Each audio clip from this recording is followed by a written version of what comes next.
Hello there, people of the world out there on them streets. This is One Time Play here, back at it again with another video. And today, I'll be doing a tier list of the new weapons for Season 6, or the new meta for Season 6. And so, let me break it down how we're going through this. Snipers are gonna have their own categories, so somewhere in the middle of the video, I'm gonna start discussing which snipers are better to worse or worse to better for number, but I think you get what I'm saying. And another thing I want to make pretty clear is that S tier weapons, I'm not gonna be talking about them other than this particular segment due to the fact that they're better than the rest of the guns. That's why they're in the airdrop. So I don't think I gotta make an argument of the R99 still being an S tier, or Kraber, or the Peacekeeper. I think that goes without saying. So we're gonna move on from that. And what I do want to make clear is that we essentially only have 3 tier lists, because I'm gonna simply brush off over the worst weapons and not really discuss anything about them because they're self-explanatory. And that will be the Mozambique and the P2020 with and without hammer points. Of course, with hammer points, even the Mozambique with the 4 shots it has will kill you, so you only need, I think, 2 shots to kill somebody, or 1 if they're really flesh, to kill them with the shot of a Mozambique and hammer points. Now you need a few more shots with the P2020, but still, what are the odds that you're gonna find a hammer point in the P2020, and what are the odds that that's actually gonna work on your favor at any other point there at the beginning of a match? So we're gonna move on from that. And with that being said, we essentially only have 3 tier lists. We have B, A, and S tier. Now we're gonna start with B tier, and I simply want to make a disclaimer, and that's that the weapons that are gonna be suggested here as B tier might have a particular hop up, and with and without it, of course they're good regardless, but depending on your preference, it's better or worse with it. And my first pick for B tier weapons has to be an evade with double tap. Up close, the evade does 68 damage, and with a double tap, obviously that multiplies since you're actually taking 2 shots at once, so that's 120. And so I think that speaks for itself. The rest is, can you really hit your shots, and how much better this weapon is than the Mastiff. I don't think it's much better than the Mastiff, because the Mastiff up close does 100 and something. So, the evade is definitely not better than the Mastiff. So, yeah, we're gonna leave it as that. Evade B tier with and without double tap. The RE45 is another weapon that makes it to the B tier list due to the fact that, it's good, but it really needs a clip. On its own, it cannot one clip anyone, but the rest of the weapons here definitely can. And so the RE45 is a nice, cool weapon to pick up when at the beginning of the game, and with no shields or gray shields, you're gonna be able to shred through them. But once it gets to the end games, the RE45 is not a weapon you want to carry around, which is essentially what all these weapons on the B tier list. If you find a better weapon, then you're gonna want to pick it up in order to have the advantage in this game. So the next weapon we're gonna discuss is the alternator. The alternator being able to one clip you even when you have full shields, it's actually pretty good. It has a better recoil control. It's easier to hit your shots, and some people actually like this better than some people will stick with this gun all the way to the end of the game. Personally, I wouldn't do that.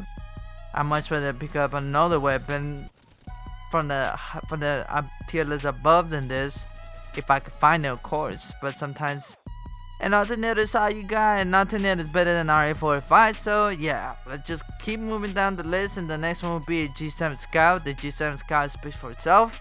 It's actually a pretty versatile weapon.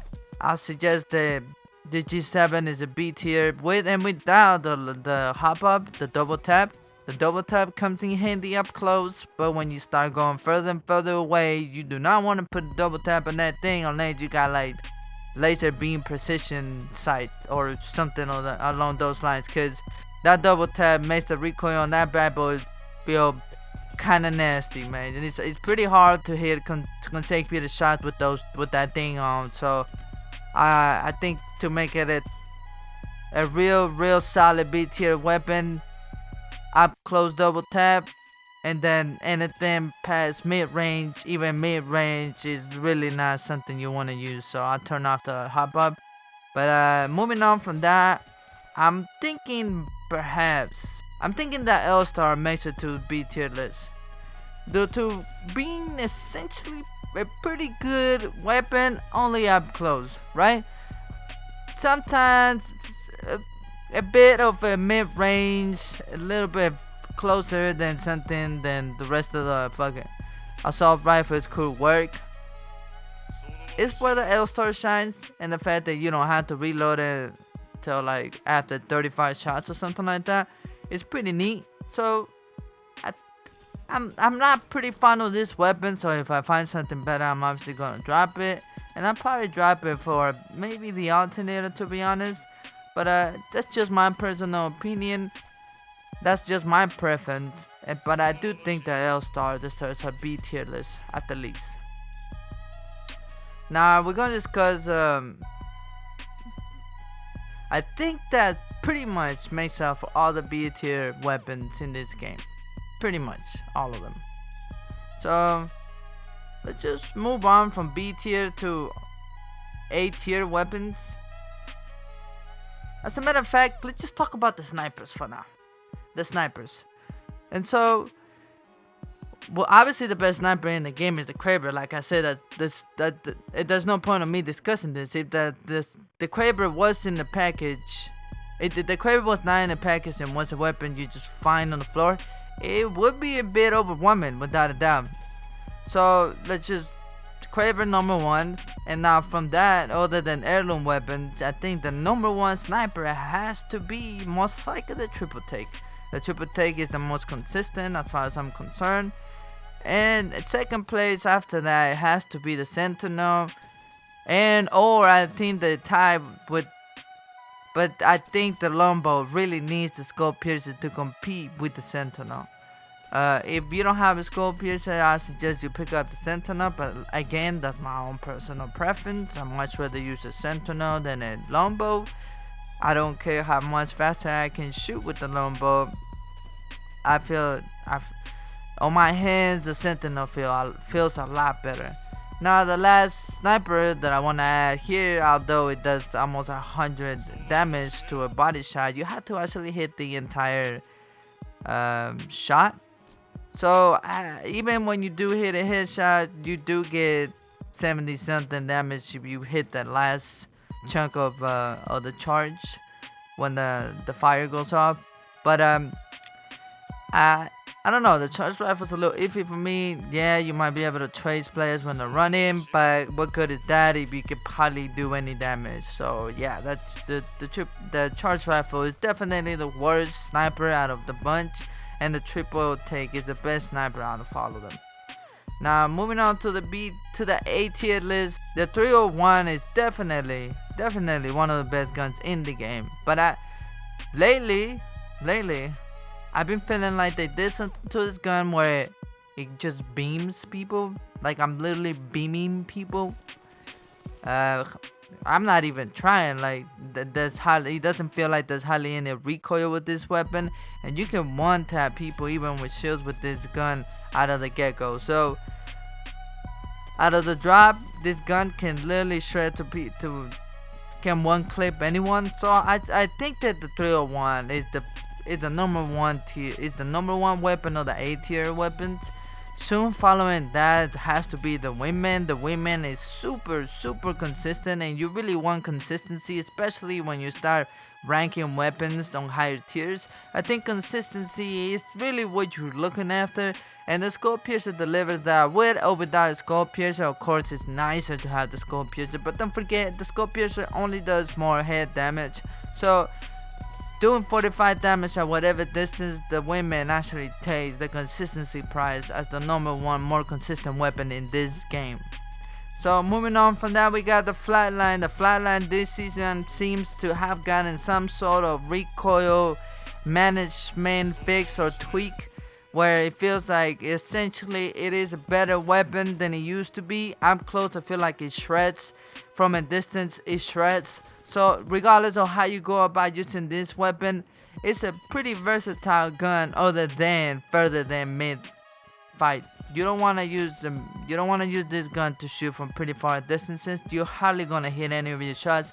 The recoil it becomes a lot more prominent the further you are from your opponent. So I suggest you stick to mid and up close combat with this gun. Now we gotta discuss the Hemlock. The Hemlock got some insane buff. I don't know what's going on with this gun, but it feels like I'm basically one clipping everyone with this thing.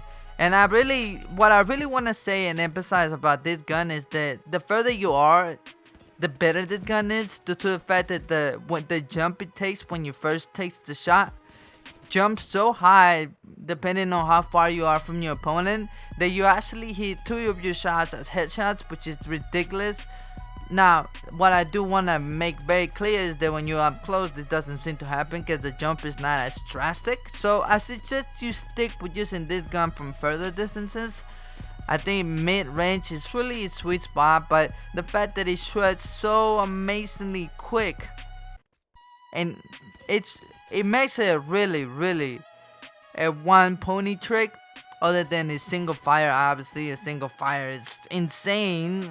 It rivals the G7, and honestly I much prefer to have this gun than the G7 due to the fact that it's far more versatile when it comes down to actually in combat situations. You never know what might happen. You might find yourself up close and it does a decent job, but when most of the time in rank you hardly ever gonna find yourself in up close battles unless you pick them and or near the end. So most of the battles that you have are gonna happen mid range until someone goes down, and then all hell breaks loose. So we all know what that's like. Now moving on to the next gun, we got a Havoc with or without turbocharger. I think needs to make it to an A tier legend. Of course, the turbocharger makes this gun insane. That goes without saying. Being able to shoot immediately whenever you want to, thanks to the turbocharger, makes this gun way better than it should be. But without it, still 30 something bullets in the magazine, or it's a 28 to start with. Regardless, it's way too many bullets, and if you can actually get the timing right, then you understand, then you get the advantage of being able to use the fairly consistent gun up close. I do gotta say that, disclaimer, this gun really needs shines in up close quarters, so I wouldn't use this weapon for any mid-range fights due to the fact that the recoil is kind of disgusting. And unless you got a sight, I mean, if you can handle the recoil and really get the hang of it and you really want to master the gun, then yeah, mid and close range, this gun shreds no matter what. Turbocharger without a doubt is a better thing. So yeah, that's a habit for you. Now we're gonna be moving on to S tier weapons, which essentially make up the best guns in the loot pool. So I think that, like I said, I am going to remove the heirloom weapons because that makes no sense. So like I said, S tier obviously goes to 99, Peacekeeper and Kraber without a doubt. But now we got a few other ones here that I gotta discuss. For whatever reason, the Spitfire lately just shreds. The Spitfire has to make it to an S tier legend weapon, with or without any of the attachment. This gun is amazing. It just has so much. After the buff for the recoil, it makes it so much of a better weapon. I used it plenty of times on mid range and further distances, due to the fact that it really holds down it really holds teams away. I can shred a whole team while trying to defend teammates that just went down or needed healing. With this gun, I can literally hold down the trigger and they'll be really weary about actually coming too close where I can actually shred them, due to the fact that at certain distances, of course, this weapon doesn't shine. So, but when they start getting up pretty close and personal, this gun is pretty disgusting. So many, it's so many bullets in such a gun. The fact that the recoil and its consistency is so good. really nothing else compares to it other than a devotion with a turbocharger. Obviously, a devotion with a turbocharger is good. It's a phenomenal weapon. That's why it used to be an airdrop weapon, and now it no longer is due to Rampart. And we know how we feel about that. It's a little bit 50-50. They did reduce the spawn rates of it. They did reduce the spawns of the turbochargers. Still a pretty good weapon. So unless they actually touch the weapon itself, this gun will remain in the solid S tier echelon. So we're gonna move on and discuss the last two weapons that really matter in Season 6 meta, and that's a Prowler with or without a select fire. I feel like regardless of how you decide to use it, whatever your preference is, you know this gun is just a shredder. It just goes, you could use it as a burst up close, and that thing literally dismantles your opponents in seconds. Now with a select fire, it's so good in consistency when it comes down to mid-range or something of that distance. The recoil is so flawless on that thing that once you get the hang of it, it literally shreds. You can put a 2x bruiser on it and you can literally shred people almost as if it was an assault rifle, which is something that I noticed a while ago, which I thought it was weird. I was like, if this thing is competing with an R99 and almost shoots as an AR, then something needs to be done, which they did. They did tweak the auto-fire recoil rate, which I think was a good idea. I honestly think it was a good idea. And so you know, that speaks for itself. Select fire, Prowler, unbeatable, best gun in the game without a doubt. Now we got that new SMG, the Bolt Energy SMG, which we all know pretty much shreds. I can shoot that thing from mid distance. I can shoot that thing from mid distance with a bruiser, and I hardly will miss any of my shots if I got most of the attachments in it. So I think we all agree that the new SMG, I think this is even, well, the fact that it doesn't need select fire really makes it better than a Prowler to be in SMG, to compete in the SMG niche. So without a doubt, I think that my number one weapon other than the heirloom ones this season has to be the new SMG. I just love fighting up close SMGs, and the Mastiff for me any day. That's just my own preference. I prefer the Mastiff over the women. I really do. I love the consistency of the women, so depending on what I'm playing, I might be playing rank. I don't want to jump into fights because third-party frenzies are really the butter and cream over there on rank, so I don't want to be all up in there while getting third party due to the fact that I don't have any mid-range weapons. So I'm gonna most likely choose a women on rank other than the Mastiff, but if the game is coming to an end, I'm gonna pick up a Mastiff and drop that women on a heartbeat. So yeah, my own preferences, my own meta in this season when it comes down to pups, I think the Bolt and the Mastiff, even on rank, I would choose that most of the time, depending on what kind of teammates I have, which gets complicated, which then that's a whole video on its own. So yeah, look forward to that. And I think that pretty much covers all the bases. We discussed every single tier list, starting from the worst, Mozambique and Tweet 2020, hammer points, or without it, it doesn't matter. Those two guns, you're gonna drop them in. You want to drop them immediately as soon as you find something else. And then B tier weapons, we got a few weapons that are good but not that good, whereas you want to actually play the whole game with them, and I think that's self-explanatory. Now we got A tier weapons, where if it's what you find at the beginning of a game, you might really want to stick with them. That's our preference, of course, unless you can find any of that S tier weapons, which then, you know, it's self-explanatory about. Drop them, get something better. So yeah, I don't know. Let me know what you guys think in the comments down below. Do you guys agree on my tier list? Do you think I might have made some mistakes? Do you think maybe I should be more clear about the old things and break down every tier list on its own as separate videos? Let me know down in the comments down below which one is your combo preference. Mine, like I said, Mastiff and then SMG, either Prowler Select Fire or the new SMG or the new Energy SMG Bolt. Either one of those for me is is my sweet spot. Let me know what you guys will choose on the comment down below. But if you guys like this kind of content, don't forget to like the video, of course, and subscribe for more of it, because I'll be making, like I said, if you guys want me to go more in depth about the particular guns and tier lists as their own separate videos rather than just putting them all together in one quick overview, I don't mind doing that. I would love to do that. So you guys let me know if that's something you guys want to look forward to. And if you're into the type of content, like I said, don't forget to subscribe, like the video, and comment down below. It's all free and it helps a lot.